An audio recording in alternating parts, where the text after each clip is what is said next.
آج کی آیت کریمہ میں جو ہے یہ بیان کر رہا ہے فَلَمَّ رَأَوْهُ زُلْفَةً سِیئَتْ وُجُوهُ الَّذِینَ كَفَرُوا وَقِیلَ هَٰذَا الَّذِی کُنْتُمْ بِهِ تَدَّعُونَ۔ آپ غور کریں کہ یہ تمام باتیں جو کہتے کہ یہ لوگ اعتراض پہ کہہ رہے تھے، اعتراض میں جو ہے تمام باتیں کہہ رہے تھے، تو اللہ نے کہا کہہ دو کہ اللہ کے پاس علم ہے۔ اس کے بعد یہ کہتے کہ کہا جا رہا ہے، یعنی قرآن کہہ رہا ہے پھر فَلَمَّ رَأَوْهُ، پھر جب یہ جو ہے اس قیامت کے عذاب کو قریب دیکھیں گے کہ بس عذاب نازل ہونے والا ہے، تو کافروں کے، کفار کے، انکار کرنے والوں کے، ظالمین کے چہرے بگڑ جائیں گے، ٹھیک ہے نا، اور ان سے کہا جائے گا کہ یہی وہ عذاب ہے جس کے تم خواستگار تھے، جس کے تم خواہاں تھے، جس عذاب کے تم درخواست کر رہے تھے، جس کے بارے میں تم یہ کہہ رہے تھے کہ کب پورا ہوگا یہ وعدہ۔ جب وعدہ الہی اور عذاب کو نزدیک دیکھا جائے گا تو کافرین جو ہے کسی لمحے جو ہے یعنی آرام سے نہیں بیٹھ پائیں گے، بلکہ ان کے چہرے جو ہے ان کی صورتیں جو ہیں سیاہ ہو جائیں گی، اور ان کے چہرے جو ہے زشت ہو جائیں گے، اور اس کے بعد جو ہے اس طرح کے غم و اندوہ کے اثرات جو ہے نمودار ہو جائیں گے کہ انسان جو ہے بغلیں جھانکے گا، کبھی دائیں طرف دیکھے گا، کبھی جو ہے بائیں طرف دیکھے گا۔ تدعون یہاں پہ کہا گیا، تدعون دعا سے نکلا ہے یہ لفظ، ہمیشہ جو ہے دعا اور تقاضا جو کرتے رہتے ہیں، قیامت واقع ہوگی، قیامت آنے والی ہے، تدعون یہ جو تم خواہش مند تھے، جو تم جو ہے چاہ رہے تھے، تقاضا کر رہے تھے، یہ تدعون یعنی تم جو تقاضا کر رہے تھے، جو تم چاہ رہے تھے، وہ جو ہے وعدہ آج پورا ہو کے تمہارے سامنے آ گیا ہے۔ اب قیامت آ گئی ہے اور اس سے فرار جو ہے ممکن نہیں ہے، اب ظاہر بات گرفت میں لے لے گا۔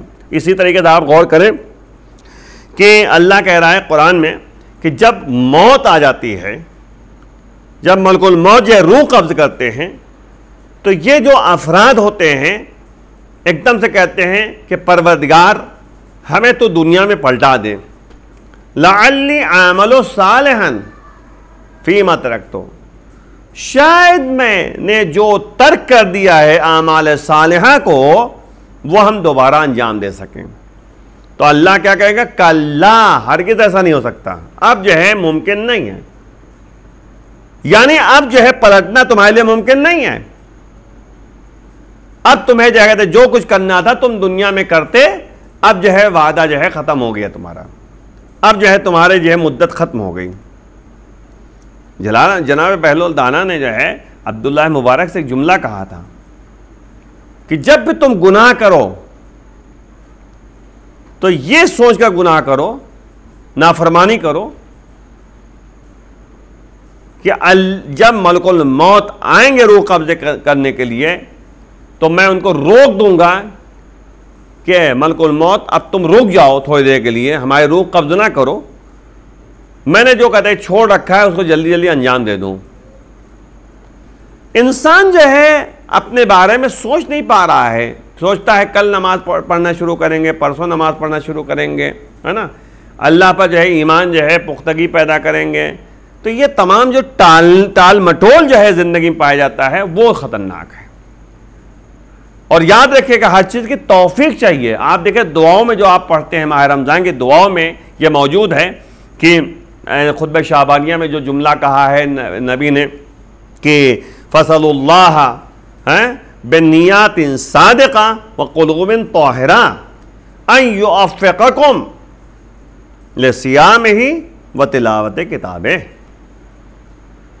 یعنی نبی کہہ رہے ہیں خطبہ شعبانیہ میں تم اللہ سے سوال کرو، اللہ سے مانگو، لیکن دو شرطوں کے ساتھ، ایک نیت سچی ہونی چاہیے صادق، اور قلوب طاہرہ یعنی دل پاک ہونا چاہیے۔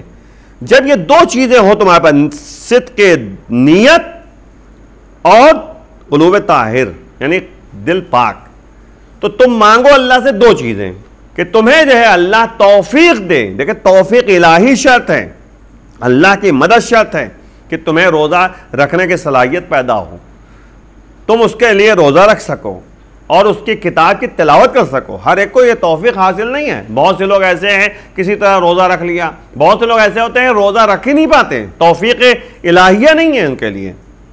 اور اس کے بعد جو ہے یعنی یہ کیا نام آپ کے قرآن کی تلاوت کی بات جہاں تک آئی، کچھ لوگ روزہ رکھ لیتے ہیں لیکن قرآن نہیں پڑھ پاتے، تو یہ توفیق الہی حاصل ہونا چاہیے انسان کے لیے. تو وہی جو ہے کہ مسئلہ صرف یہ ہے کہ توفیق حاصل ہوگی تبھی انسان جو ہے قدم آگے بڑھا پائے گا.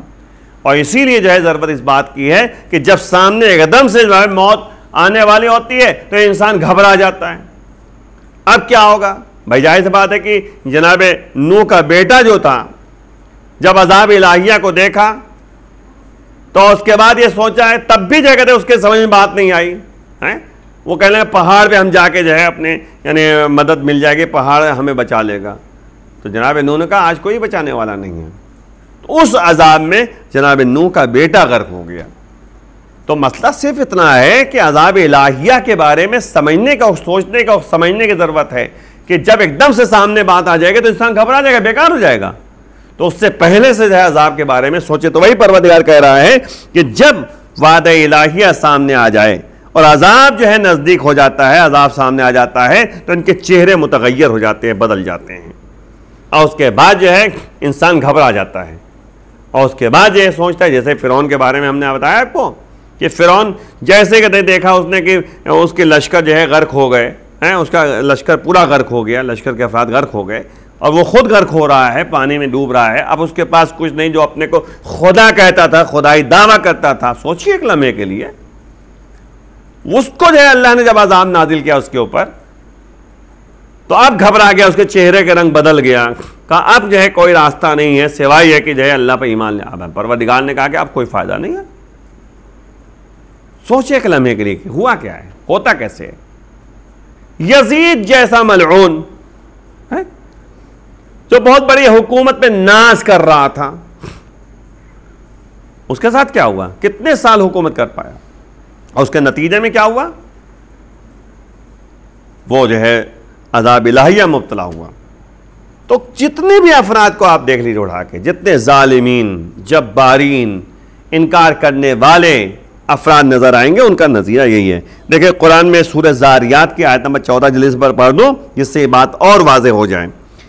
ھذا الذی کنتم بہ تستعجلون، اللہ کہہ رہا ہے سورہ زاریات میں یہ وہی چیز ہے جس کے لیے تمہیں بہت جلدی تھی. یہ اللہ جو کفار سے خطاب ہے، انکار کرنے والوں سے خطاب ہے، ظالمین سے خطاب اللہ کا ہے کہ جس کے لیے تم بہت جلد باز تھے نا کہ کب عذاب ہوگا، کب عذاب ہوگا، کب عذاب ہوگا. تو ظاہر سی بات لو تمہارے پاس عذاب نازل ہو گیا. اب جو ہے تمہارے لیے قیامت آ گئی. متی ھذا الوعد، یہاں بہرحال جو ہے کہتے وعدہ قیامت ہے. ٹھیک ہے نا، یہی تمہارے وقت جو ہے تمہارے سامنے آ گئے. بہرحال عذاب قیامت بہرحال جو ان کے سامنے آ گیا اور نتیجے میں جو ہے وہ جب دیکھ رہے ہوں گے تو عذاب کے سلسلے میں انشاءاللہ وقت ملا تو آپ کے سامنے بیان کیا جائے گا کہ کس طریقے سے عذاب جو ہے اللہ کی طرف سے نازل ہوتا ہے. یہاں پہ ایک روایت نقل کر دوں جلدی سے. امام محمد باقر علیہ السلام کا یعنی ارشاد ہے، ان کی حدیث ہے کہ امیر المومنین علی بن ابی طالب علیہ السلام اور ان کے شیعہ، ان کے چاہنے والے، ان کے دوست کے بارے میں بھی جو ہے اس طرح کی آیت نازل ہوئی ہے. یعنی کیا مطلب؟ جو علی والے ہیں، جو علی کے چاہنے والے ہیں، علی کے دوست ہیں، وہ روز قیامت خوشحال رہیں گے. ان کے چہرے جو ہیں کھلے ہوئے ہوں گے. وہ اہل ایمان میں سے ہیں، کیونکہ اہل ایمان میں سے جب ہیں تو ان کے لیے جو ہے سیدھا جو ہے جنت کا راستہ ان کے لیے کھلا ہوا ہے. اسی لیے آپ جو ہے سورہ آپ وہ جو پڑھتے ہیں کیا نام آپ کے یعنی حدیث قصہ، آپ شب جمعہ حدیث قصہ پڑھتے ہیں نا، اس میں دیکھیے نبی نے کیا فرمایا؟ یا علی تم اور تمہارے شیعہ جو ہیں وہ کامیاب ہیں. تو اسی لیے مولا کائنات نے ایک جملہ کہا تھا جب ضربت لگی تھی ان کے سر کے اوپر، فزت برب الکعبہ، کعبے کے رب کی قسم میں کامیاب ہو گیا. تو علی بتانا چاہ رہے ہیں کہ تمہیں اگر کامیابی کی زندگی گزارنا ہے دنیا اور آخرت دونوں میں تو تم جو ہے صحیح راستے پہ چلو اور صراط مستقیم پہ چلو، جو علی کا راستہ ہے اس پہ چلو گے تو ہمیشہ کامیاب رہو گے دنیا اور آخرت دونوں میں. تو ناظرین ایک بار پھر میں آپ کی خدمت میں حاضر ہوں. جیسا کہ آپ نے آیت نمبر 27 کی تفسیر ابھی سماعت فرمائی ہے، جس میں ہم آغاز سوال کریں گے.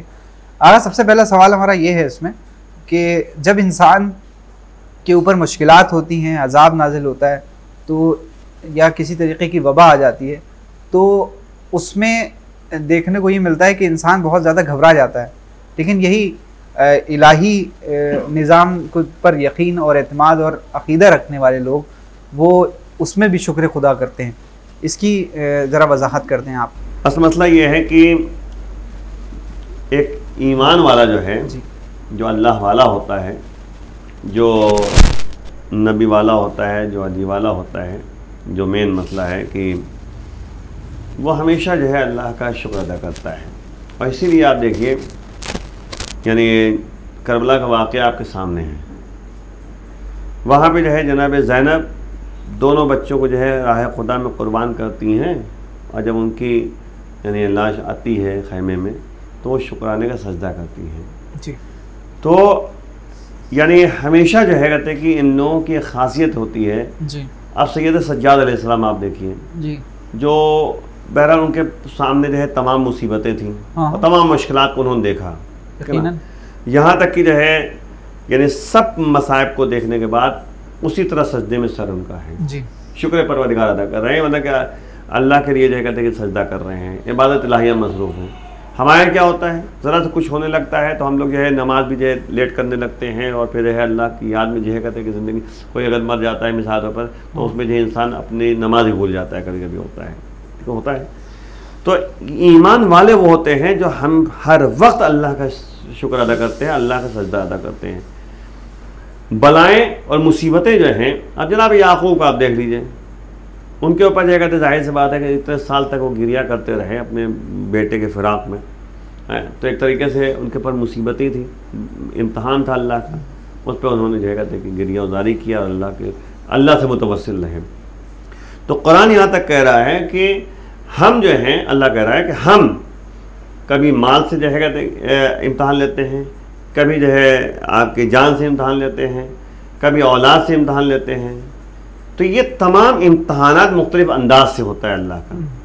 اب یہ الگ مسئلہ ہے کہ کچھ ایسے گناہ ہمارے ہوتے ہیں، اللہ جو ہے پسند یہ کرتا ہے کہ اس گناہ کو جو انسان نے انجام دیا ہے، اللہ اس کو اگر پسند کر رہا ہے تو اس گناہ کو ختم کرنے کے لیے اللہ کیا کرتا ہے، اس پر جو ہے ظاہر کچھ مصیبتیں ڈال دیتا ہے، تاکہ دنیا میں ہی جو ہے اس کی سزا اس کو مل جائے اور آخرت میں سیدھے وہ جنت میں چلا جائے، پھر قبر میں جو ہے پریشان نہ ہو. ورنہ قبر کے حالات جو ہے بڑے خطرناک ہیں، ہر انسان برداشت نہیں کرتا قبر کے مسائل کو.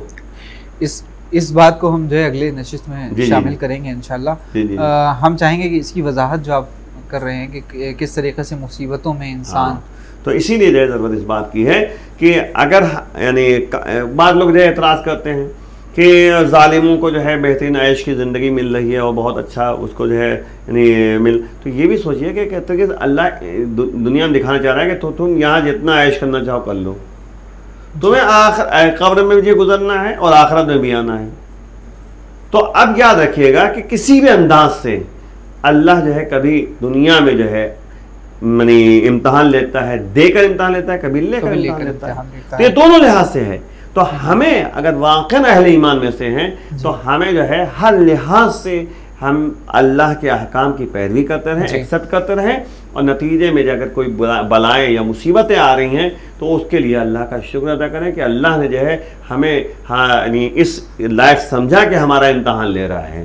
ورنہ آپ غور کیجئے کہ جب امام حسین السلام کا امتحان لیا، کسی اور کا امتحان کیوں نہیں لیا اس طریقے سے؟ تو اللہ یعنی اسی لیے آج دیکھیے آپ امام حسین السلام کی جو ہے یاد میں جو ہے ہر موقع پر جو ہے زیارت امام حسین السلام جو کہا گیا ہے اعمال میں، چاہے عید کا موسم ہو تب بھی امام حسین السلام زیارت پڑھیے، شب عید ہو تب بھی امام حسین السلام زیارت پڑھیے، غدیر خم کا دن ہو 18 کو تب بھی امام حسین صاحب زیارت پڑھیے، عاشور کے دن ہو تب بھی امام حسین زیارت پڑھیے، اگر یعنی شب قدر میں جو ہے اعمال کر رہے ہیں تب بھی امام حسین صاحب زیارت پڑھیے. تو زیارت امام حسین اس لیے پڑھنے کے لیے کہا گیا تاکہ حسین کی قربانیوں کو یاد کرو، کیسے انہوں نے مصیبتوں میں پریشانیوں میں جو ہے اللہ کا شکر ادا کیا اور صبر و تحمل سے کام انجام دیا. مین چیز صابر رہے وہ.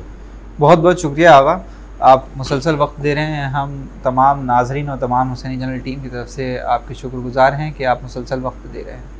اللہ آپ کو جزائے خیر دے، اور تمام افراد کو جو اس میں لگے ہوئے ہیں اور